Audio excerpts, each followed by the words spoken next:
Woohoo! Here we go. Sweet. Hello, welcome everyone. This is going to be the very first presentation on my new channel.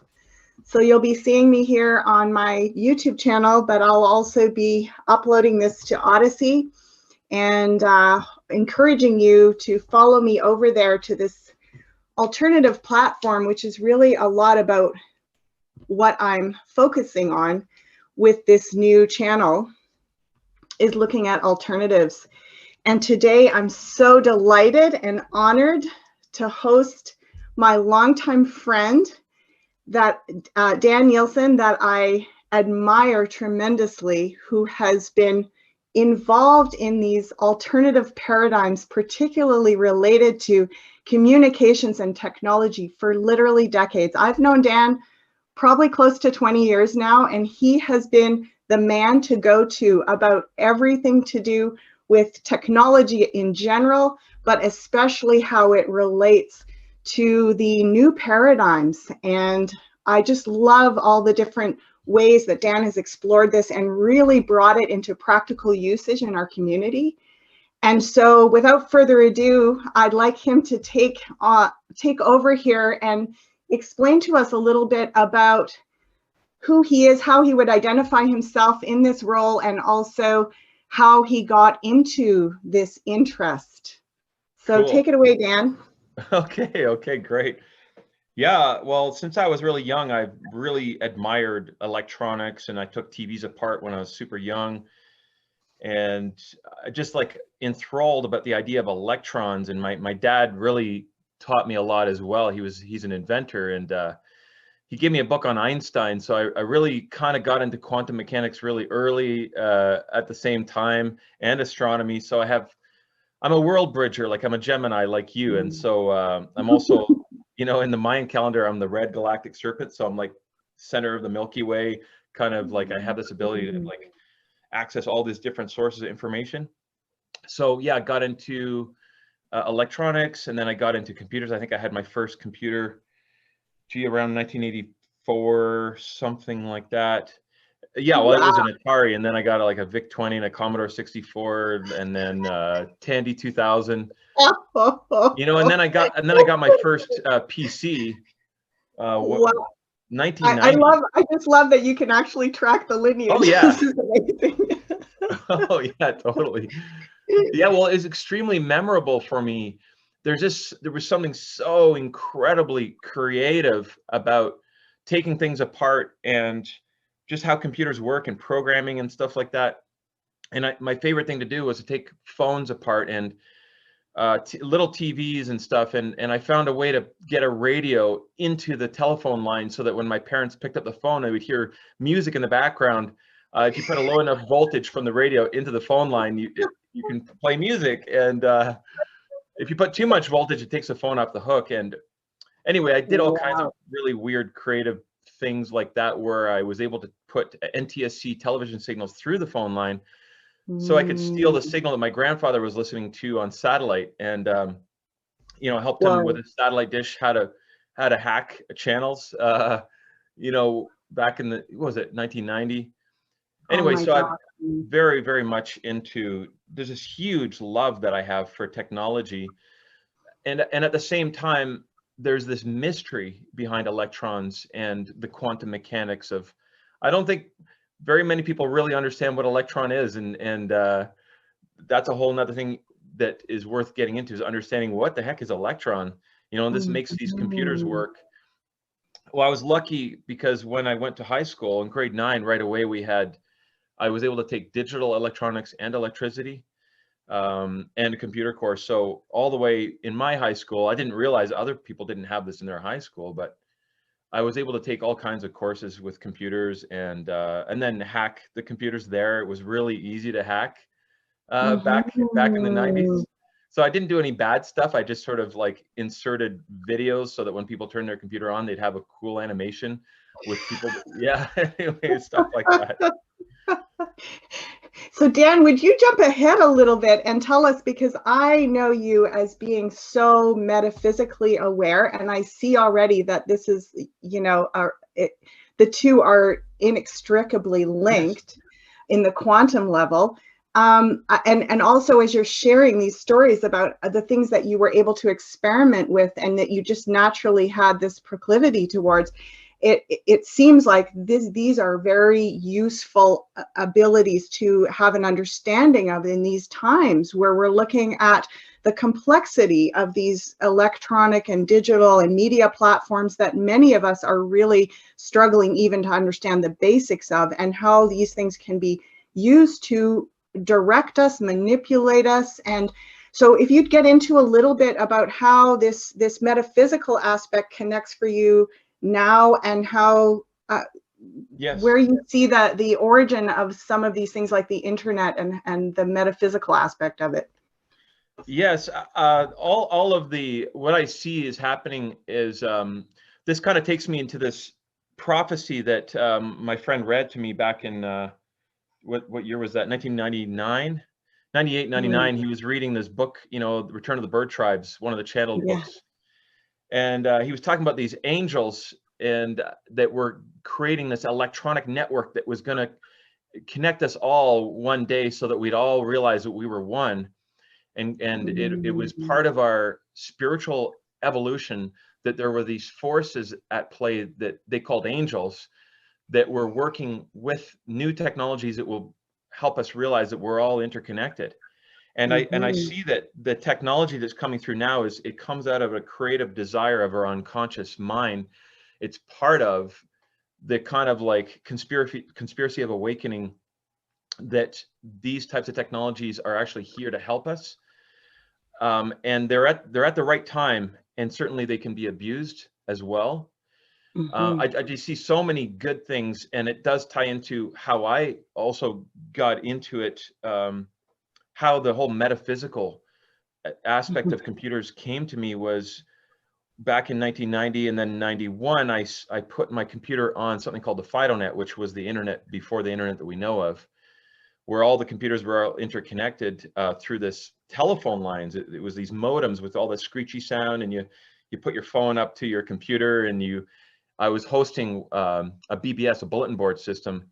And so I'd have people come onto my computer, and I had to learn a lot of programming, and that was before the graphical user interface.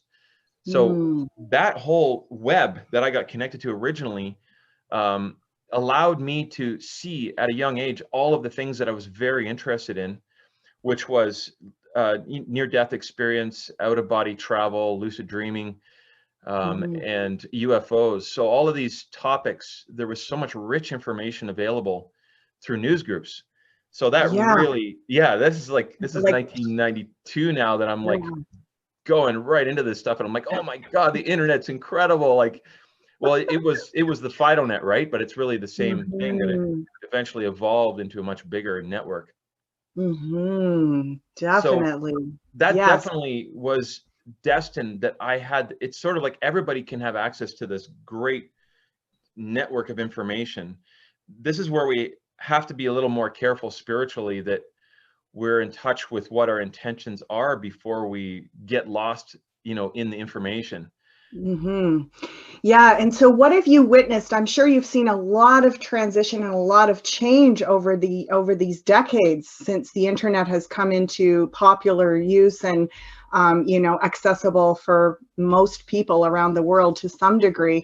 Yeah, maybe just talk a little bit about how you see that has, you know, shifted our culture, and some of the benefits and drawbacks of that. Yes.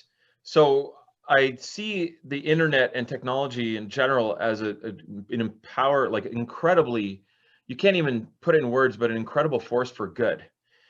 And certainly it can be used for bad, but there's a lot of examples of where it can be used for good. First of all, when the internet first came about, it was all mostly running on Linux servers, open source. There was this big wave that really pushed the internet to what it was, to get it started, like to get the fire burning. It actually started out with a lot of ethics, in the sense of people wanted freedom of information. They don't want government control. It was a lot of outlaw. It was so outlaw, everything. There wasn't any control on anything. And then you had, remember Napster came out and people could suddenly get all the music they wanted through MP3s. And the recording industry of America was so upset, and everybody was so upset that like, how we're going to lose our money. And it was already a threat to the corporation. So the internet at its original essence was a deep threat to basically to corporate control. So wow. Ironically, it's looking like it's making a reverse, but still it's a force for the good. There's just so many examples of where people were able to share things and the government could not control. The government attempted to control many times this internet, but it was just the Wild West. And there is definitely a spirit of people who are some of the most intelligent people that are creating the backbone of the internet still have a strong force of liberty and freedom, creativity, expression, individuality. There's some darker aspects there too, but that's part of the shadow. Okay. You mentioned the word open source, and I've heard of this before, and you were mentioning how this was connected to the origin, the ethics, this kind of, Wild West approach. Would you speak a little bit more about open source for those of us that don't know exactly what that term refers to? Yeah, open source means that the content creator, the programmer, the person that creates a content or an idea, and in the world of software, it goes beyond software, but in the software world, it means that you make your code completely transparent. And it also means that anybody can use that code. There's no restriction. Nobody's like patenting or like, putting a copyright on it. Open source means everybody's free to use it, but there's different levels of open source, but there's a general idea that this is always going to be free, and you're not going to like try and capitalize on it in a certain way, and it's free to use. It's also part of another force called anti-copyright, which is another, it's very progressive in the sense that it's about how we should all have access to information for free without control. Okay. Without control. And so that's the place that I really want to go next, is this whole trend towards censorship and some of the major platforms that have clearly either been created to have this doctrine of control and with the ultimate desire to program us into a certain consensus reality. And how did it sort of move in that direction? What do you see that we can do about that at this point? Yes, that's a really good question. Part of the issue was that this happened so fast. You see, like the internet is like the internet is sort of like another way of like thinking of a different region or a country, but it's beyond the countries and the regions. We took a long time to create the Constitution, so we definitely had a sort of a pillar of safety so that we could be ethical, and it's like a long time structure, this constitutions that we have in more modern civilizations. Well, the internet, this whole corporatization of the internet happened so quick that we never got a chance to really create ethical framework. Okay. And it's never too late, but that's part of the issue, is that we didn't see how fast this is going to come, and suddenly we have Facebook, and then we have Twitter, and we've got Google. Well, Google started out pretty good. Their whole philosophy was like, don't be evil. That was their main pillar of motto. That was their slogan, don't be evil, and make information available to everybody for free. They bought like software, and then they made it free, and there was this good force. But as it is with a lot of things in our world, we're still in the dark age. In other words, we're still so controlled by our shadow, like third density kind of selfish consciousness, that this whole the whole corporatization or the free market, it's not an ethical structure, but it was able to take control of Facebook. Effectively, the greed structure sort of came in like a virus, in the sense that if you ever watched a great movie on Netflix, it's called The Social Dilemma. It really kind of explains. Have you seen that one? Yeah.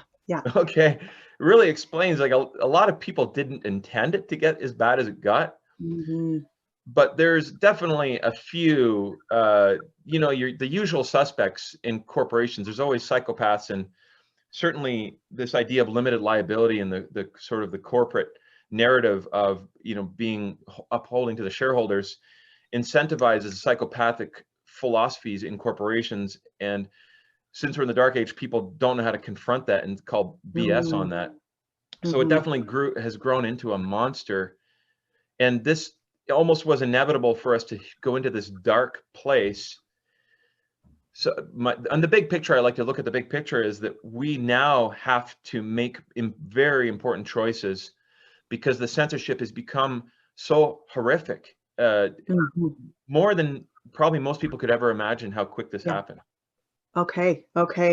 And so I've heard you speak before about these big, I think you called it the big four or whatever, the major offenders in this realm. And it's just so ironic. It's the ones that most of us are completely wired into, pardon the pun.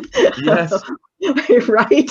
Well, there may be the big six. I don't know. Some people say the big five. Okay. Well, you want to just quickly spell those out to us? And then I'd like to jump in to talk about some alternative platforms that we can begin to segue or navigate towards. So let's talk about those big six just for a couple of minutes. Well, I would say Facebook is a big one. Twitter and Google. It's enormous. The strength that Google has over and influence in the government has grown massively. So we got Twitter, we have Facebook, we have Google, we have Amazon. You know, and there's also Apple and Microsoft.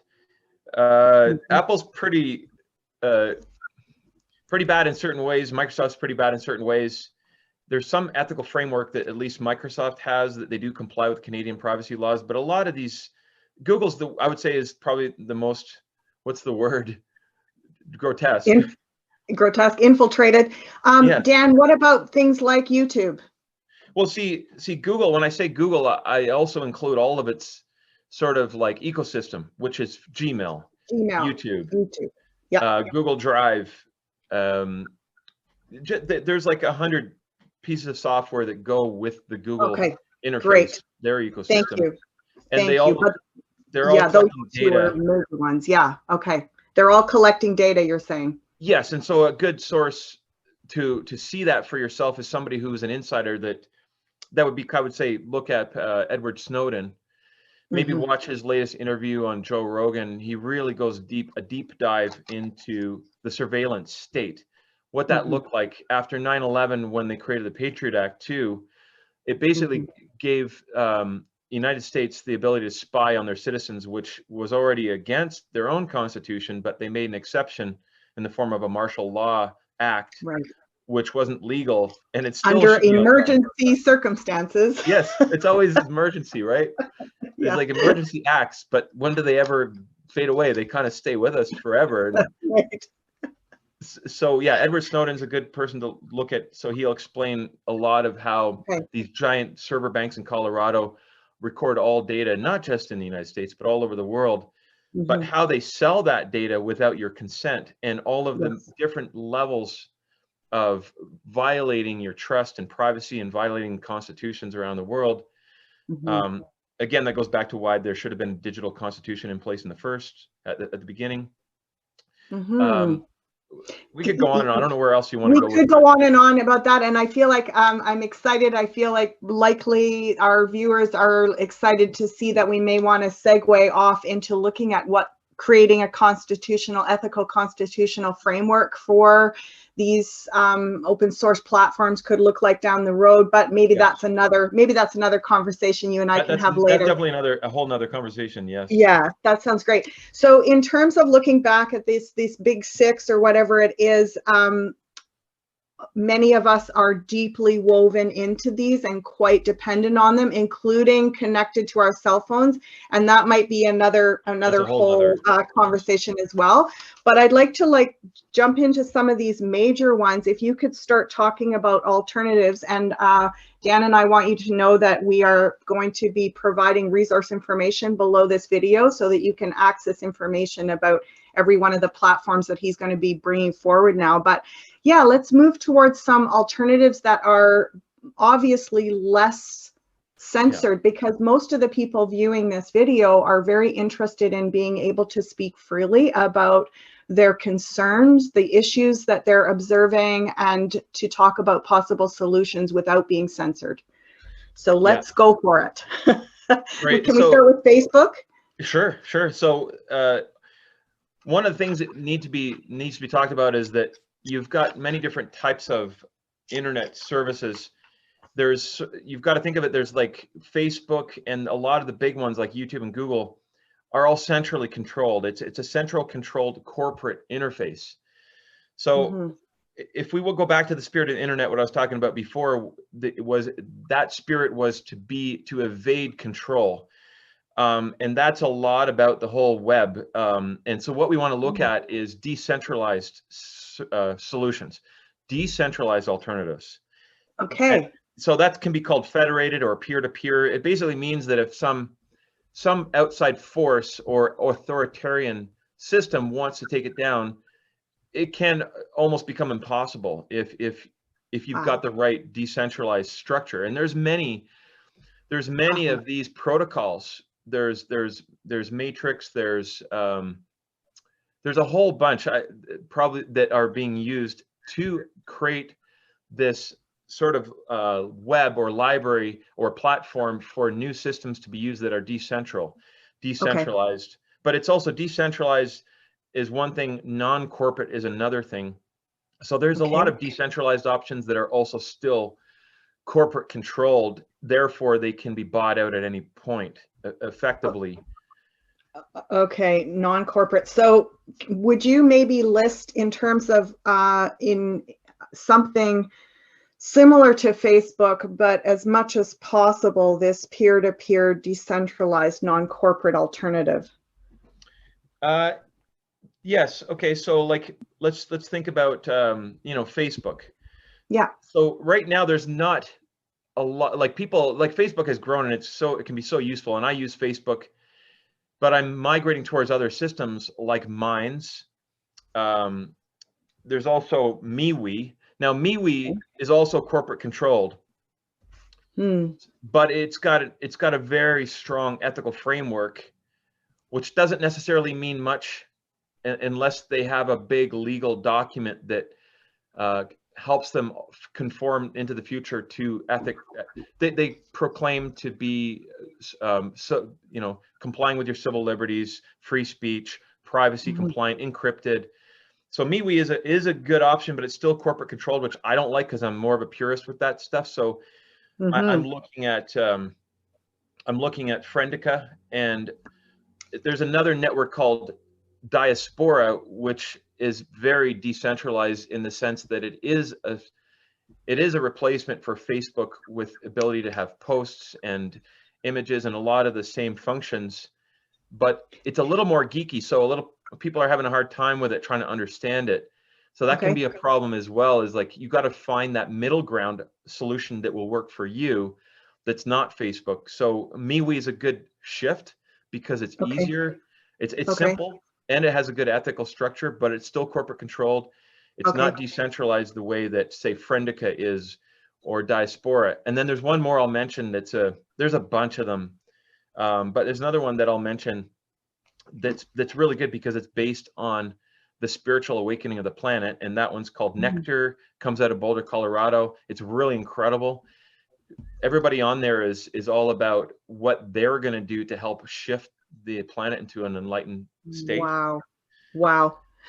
Okay. Yeah. Thank you. I forgot to bring forward Instagram as well. So Are any of these, can you see that they sort of take the place of Facebook and or Instagram and possibly even Twitter? Instagram is a social media that's basically photo-based social media platform. Yeah. So there's several things that we can use in replacement to Instagram. Remember, Instagram got bought out by Facebook, and so did WhatsApp. And right. So there's WhatsApp is a social messaging platform. So there's alternatives for that. And then what you just mentioned, Instagram, which is basically a social network based on photos and art. So there's so many, and that's actually going to be in this list that we add at the bottom of this YouTube. If you put this on YouTube, or if you put it on wherever you're going to post this, it'll be listed Odysee. in the bottom. Odysee. Yeah. So that's the other thing we could talk about, is what replaces YouTube, because YouTube, so many people, we're talking thousands a week of people having to switch over to Odysee because they've been deplatformed or they've been censored, as you probably are aware of. Yeah. Do you want to speak a little bit about some of the ones that you're following on Odysee, maybe? Sure. So there's Peertube, which is a completely decentralized, open source, community-owned platform that replaces YouTube for posting videos. That's amazing. And then the big one that is still corporate, but it's sort of decentralized, it's the Odysee LBRY. And LBRY, sometimes called library, is in another platform that is all pro freedom of speech, privacy compliant, non-controlled, sort of like non-dictatorship. And the best way to go to the library ecosystem is through Odysee, ODYSEE. Okay, great. And so we've got Peertube and Odysee in relation to an alternative to YouTube. Just to recap here. And then in terms of alternatives to Facebook and or Twitter and or Instagram, we're looking at things like Minds, MeWe, although it's still corporatized. Yeah. Friendica. Yeah. Diaspora and so Nectar. Diaspora, and Nectar. Nectar is the one that's more metaphysical, spiritual based, about enlightenment. Right. Which is really cool. It's exactly my kind of thing. Awesome. Now let's talk about email and browsers, because we're email and browsers. Okay, and good question. And I'll mention one more thing, because I had to go back to that. Mastodon is really the big Twitter alternative that's completely decentralized, encrypted. It's blockchain encrypted. It's open source. All of the good things, and it's community owned. So Mastodon is the replacement for Twitter. That sounds great. It's got a good name too. All right, on to alternative browsers and email servers. Excellent. Alternative browsers. So Chrome is based on Chromium, which is open source. Now Google Chrome uses the Chromium structure, but other people can use that structure to create their own web browser. And the best alternative that I can see right now is called Brave browser. Brave is Chromium based, which is a lot more stable than, let's say, Firefox. So Firefox is based on another open source structure that's used by other systems. Now Firefox is not as stable. Each independent thread that application, every tab is running within the same structure, so it's not stable. If one tab crashes, they all crash. So that's unfortunate about Firefox, because Firefox would have been good if they had kept making it more stable. Well, Chromium is more stable. So the best choice is, I would say, Brave browser. Brave, it gives you privacy, complete options to opt out of cookies, tracking, and gives you a lot of privacy controls that Chrome doesn't give you. Okay. And so you can also run if you're using that browser, Brave, you can also run a Tor. So a Tor is like a much deeper way to be private. It's a private browser that randomizes IP addresses throughout a large network on the internet of servers that don't record data. Okay. And so let's say that if you needed to do so, if you're a journalist or if you're a spy, or you could, this goes into the dark web as well, which is basically people doing a lot of illegal dark stuff. So it can serve those people as well as people who are about complete privacy. So you can open a Tor browser tab within this Brave as well. It's a little slower because it has to reroute, but you can have an incredible level of it being anonymous. And that goes into another thing that I should mention, is that a lot of people are thinking that VPNs, and there's NordVPN and there's all these VPNs that randomize your IP address. That's great. But honestly, if you understood the way that the Google algorithms work, there's a lot of profiling. Almost every person on the planet has some identity, an AI sort of engine that's used by Google supercomputers that automatically profile you and know who you are. And so even if you're using a VPN on somebody else's computer, your unique behaviors that you don't know that you have easily target you and give a really high accuracy of who you are based on what you search, your keystrokes, your behavior, what apps you open, how many tabs you have. There's all these different behavioral, this behavioral metadata that will profile you even using a VPN. So that's why you should also use a Tor if you're wanting to be anonymous.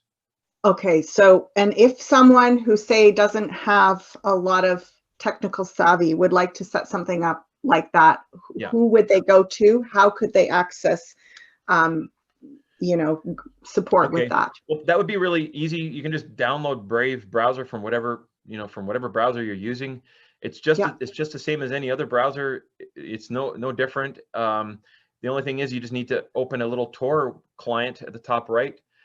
You can open a private tab as well, and you can get instructions online for that. Okay. And of course, the search engine, you don't want to use Google as your search engine if you don't want to like help support the big brother, right? Because they don't deserve your trust. They don't deserve your trust anymore. No. So we have a really important ethical decision to not be using those structures because we don't want to feed that. We don't want to feed exactly.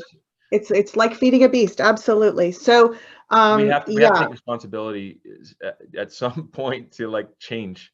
So I'm glad we're doing this interview.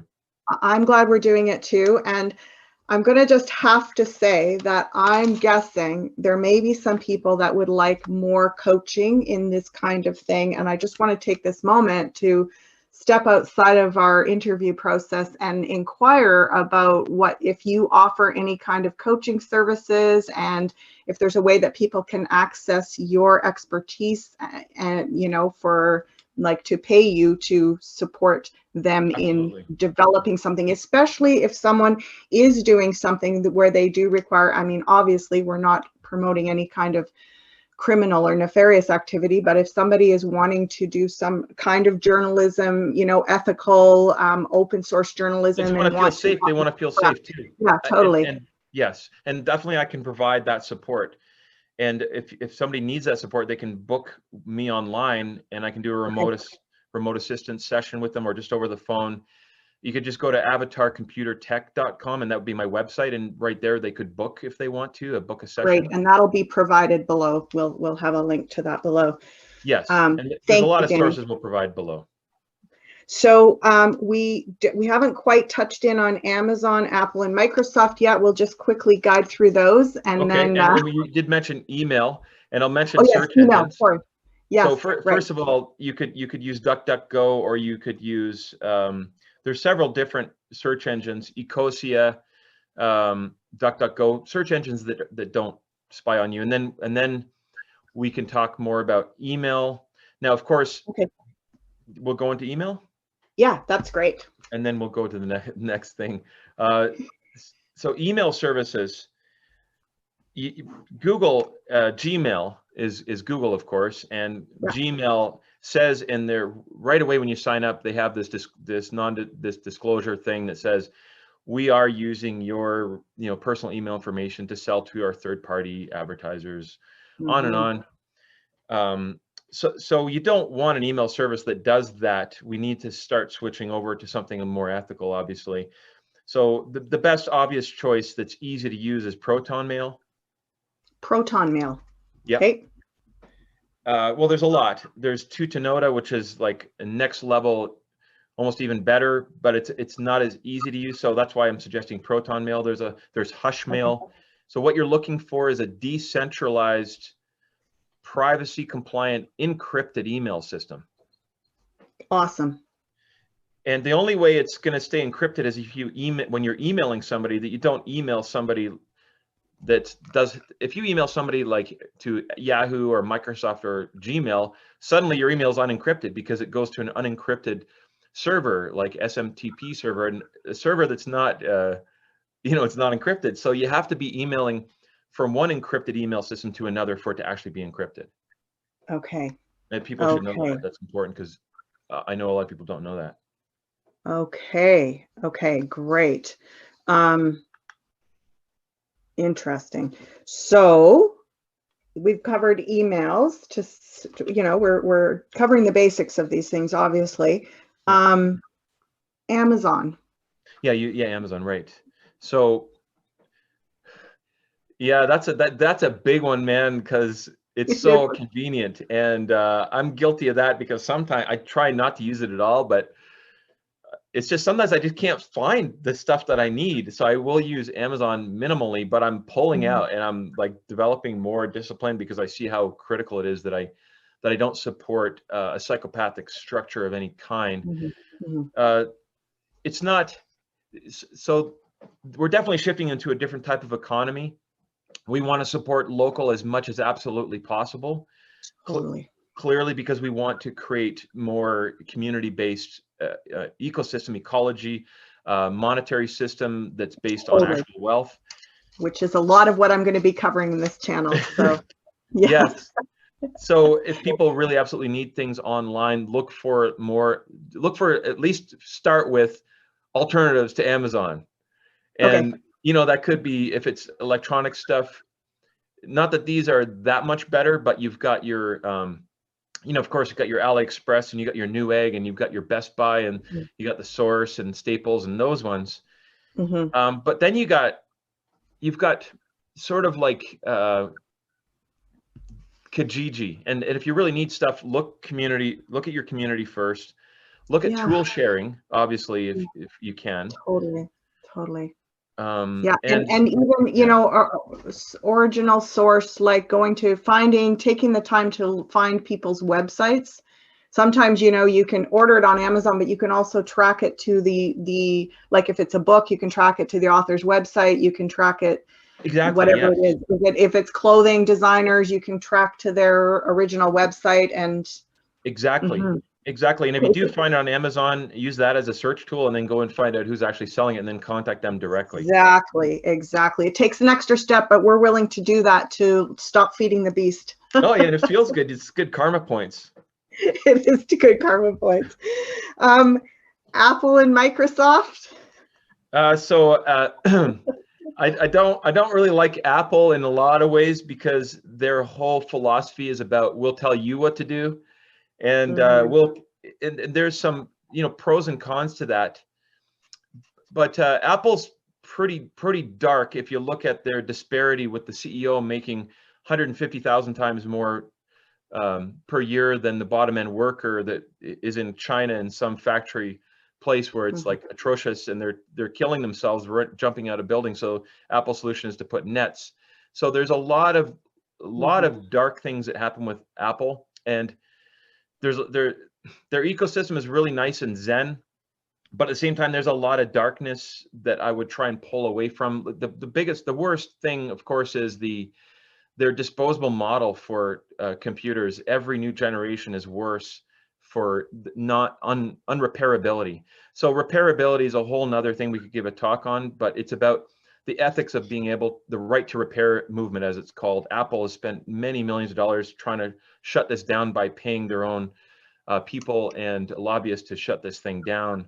So Apple's really bad for this very horrible behavior. So then you said, I could go on about Apple's, and I also I'm more of a hacker. I don't like being controlled. Apple is like about control. I feel incredibly claustrophobic being in an Apple environment. I do use it because I do know a lot of people are invested in it. So I love to help them to use it for good, including helping them stay very simple in the way they use technology. Now, so then you said, and then Microsoft, I don't know if you have any more questions about Apple. Nope, that's good. Okay. I just wanted to touch in on it because it's one of those big offenders that you were mentioning earlier. They've made a really big, they've done a good thing recently, which is so excellent. And that is that in their iOS 14, they gave full privacy control so that your data can't be collected by apps. So you have, you know, Facebook hates it because they just lost billions of dollars because the Apple operating system just enabled a high level of privacy control. So this is like this new trend that, yeah, it's incredible. Strange. Gotta wonder what's behind that. Well, it's not. It's sort of like a little bit of PR move for sure because. Oh, I see. Right. Right. Yeah. I'm trying to remember that this atrocious system of control that was started by the CIA, that Apple was one of the first people to jump onto it, but it was the data collection network, came out of the Patriot Act, and Apple signed onto it right away. And I was like, that's horrible. Like, you're just outwardly selling the data to, oh, what was that? Project Looking Glass, you know? I think that's what it was called. So they jumped on that pretty quick, and so I don't like them for that. So that they're playing this card that they're all about privacy when that's not how they've behaved. So I'm happy about it, but at the same time, it's not really something fishy's going on there. Something fishy's going on. So then, if we are looking at different computer systems, that could be another another conversation. Well, I guess the PC platform is one step better because there's such a diversity, and you can build your own computer. You can choose amongst many different motherboard manufacturers, all the different hardware. You can make ethical choices on what you buy. Energy efficient systems that are repairable, motherboards that have solid state capacitors, unlike Apple's capacitors that are time bombs as part of their. Just get away from programmed obsolescence. So therefore, Apple is a good one to pull away from in that sense. But with the PC platform, there's lots of ethical choices, and I'm sure you can go online and look for some ethical PCs. That's a really good choice. Cool, and I feel like that could be again another topic. We've got some some things to look forward to. There's a lot there, but you said Microsoft too. So quickly, I'll just say Microsoft's a very big company, global company. They're one of the most, like, this is gonna go off weird for some people because Bill Gates started Microsoft. He did he's not the nicest character in the sense of his behavior, in the sense of the whole antitrust lawsuits that came against him, in totally taking advantage of his power by having an unfair monopoly. And luckily our Constitution protects us from that with antitrust lawsuits. Unfortunately, the new antitrust lawsuits don't work because lobbyists from bigger companies like Google have shut down the ability to use antitrust lawsuits, which is bad. But at least the history of Microsoft has some shady stuff. But Microsoft, actually, it's cool because it's one of the better, bigger giants in the sense that they do actually comply with the Canadian privacy laws. If when you sign up to, say, your Office 365 environment, you do it in Canada. So if you buy Canadian, say a Microsoft Office 365, which is basically the suite, which is like, you know, Word, Excel, PowerPoint, that, and the OneDrive, which is cloud, which is a whole other thing. I don't know if we have time to get into, but at least that cloud does comply with what's called PIPEDA, which is a great global system for making sure that we have privacy compliance. So they do comply with that. They do comply with the Canadian privacy laws. So at least they're and you kind of need, it's sort of like a necessary evil to use some of these systems. And so using Facebook, YouTube, Amazon, you can use those systems to undo those systems. In other words, you don't have to like be black and white about it and jump off this whole system. Use it to your advantage. Use Facebook to posts that help people get off Facebook in awareness campaigns. Share the love, spread the love. You know, this whole division that Google has done, where they've created these psychological profiles that when people search online, they get kept into their ideological bubble, whether it's libertarian, left, right, psychopathic. There's all these actual bubbles that the AI algorithms create that they keep people in, which is incredibly dangerous. So you have to use that, undo that system through spreading compassion towards other people instead of division, because these AI structures play off of divisiveness and politics and divisive politics. So you have to definitely use those evils to undo those evils. Okay. So for example, being on Facebook, Google, Twitter, and so on, but to be inviting people to share on other alternative platforms to kind of create a bridge between those worlds. Exactly. Yeah.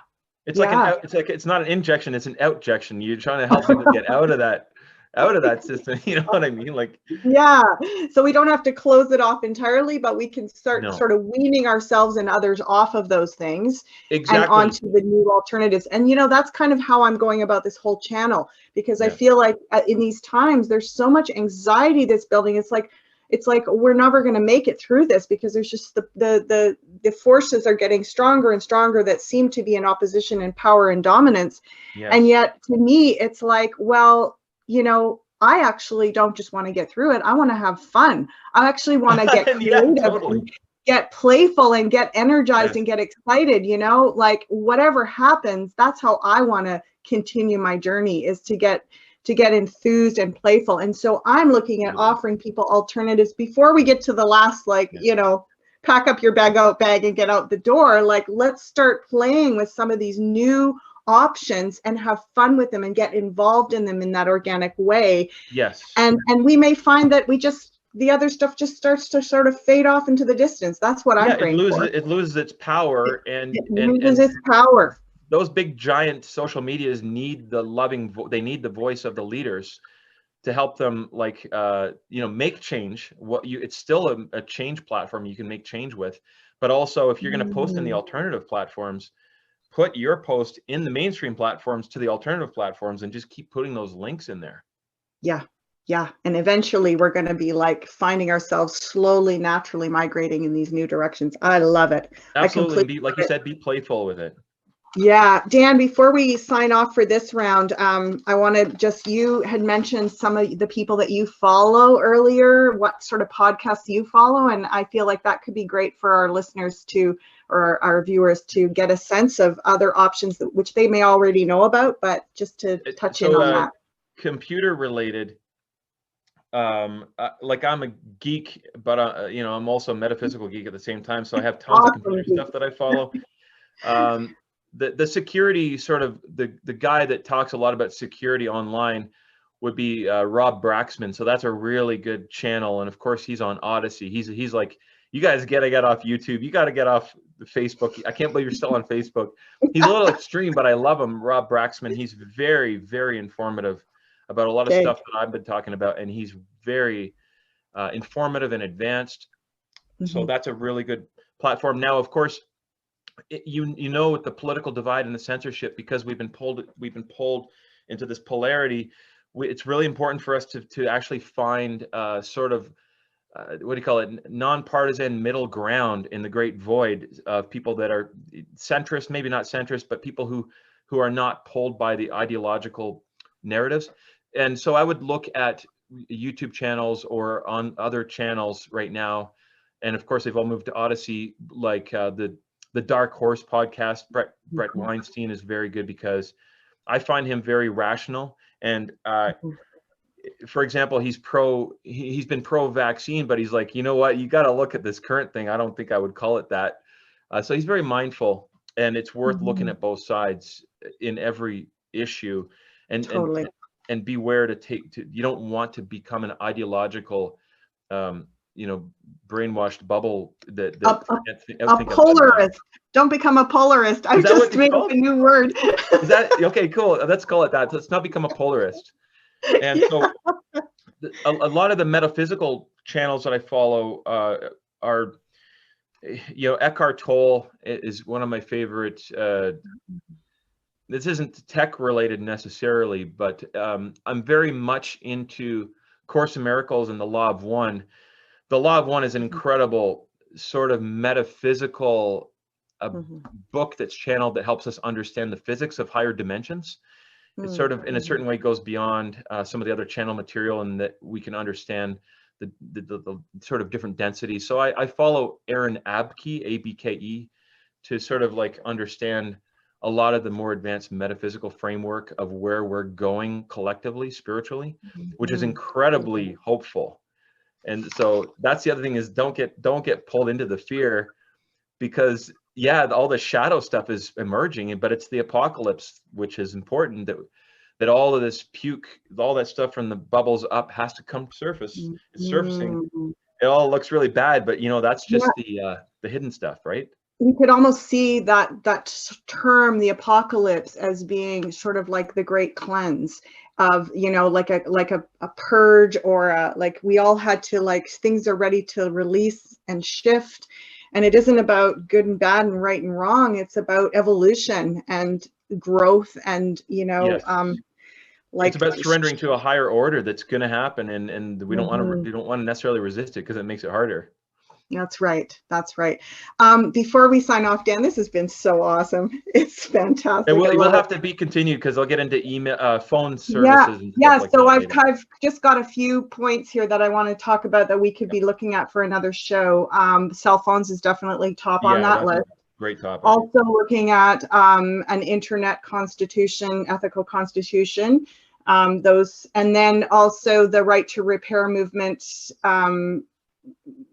Connecting into, how do we support that? And it also connecting into different systems, computer systems working within PC, and working with more ethical structures, software and hardware. Wonderful.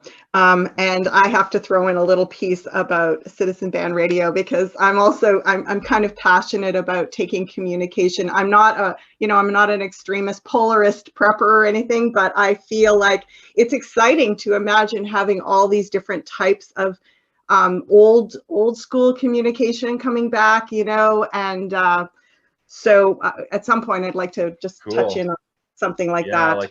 Like old ham radios and all this stuff. That's very cool. Totally. Wow, Dan, thank you very, very much. This has been incredible, very informative, very inspiring. And very fun. For our viewers, we've got a ton of resources for you available below. And I'm expecting that I'm going to be hearing a lot of feedback and a lot of questions, and I will table all those questions for the next time that Dan and I get together. Hopefully we can do that in the next month or so. And many blessings to all of you, and great work, Dan. Thanks for being there for us. Blessings, everyone. Thank you. Our tech wizard. I'm so appreciative. Thank you so much. Blessings. Thanks. Bye. And